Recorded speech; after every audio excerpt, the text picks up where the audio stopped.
ចូលបានទៅកាត់ឆុងហើយថតវីដេអូទុកសម្រាប់មួយដែលចង់ទៅកាត់ឆុងដូចគ្នាសម្រាប់ការទៅកាត់ឆុងនៅភ្នំយើងនេះមួយមិនបាច់យកអីមកក្រៅពីប្រាក់ទេនៅទីនេះគេមានរៀបចំឲ្យយើងទាំងអស់ហើយ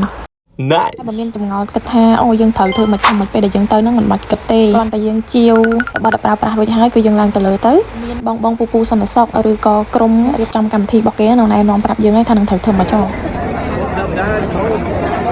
ដោយសារតែមានមនុស្សច្រើនអញ្ចឹងគេឲ្យយើងប្រចាំរឹងក្បោបពេកក្បោបកាត់ហ្នឹងហើយអញ្ចឹងពួកខ្ញុំបានថតតទៅទៀតទេបន្ទាប់ពីចប់កម្មវិធីហើយគេឲ្យយើងយកក្រូចមកម្នាក់2ចាំមកវិញណាអូខេ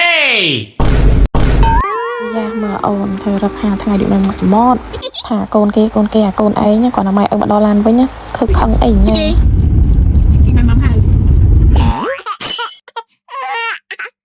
អាសូថាម៉ែឲ្យទៅដើរលេងចោលទៅ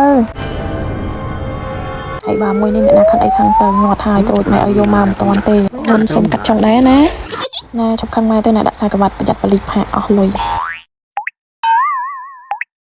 អូឥឡូវដឹងកាប់ពិតហើយគេខឹងមកពីយើងអត់បានឲ្យក្រូចគេញ៉ាំហ្មងអូតែកូនបើខឹងម៉ែនិយាយទៀតជួបគ្នានៅវីដេអូក្រោយបាយ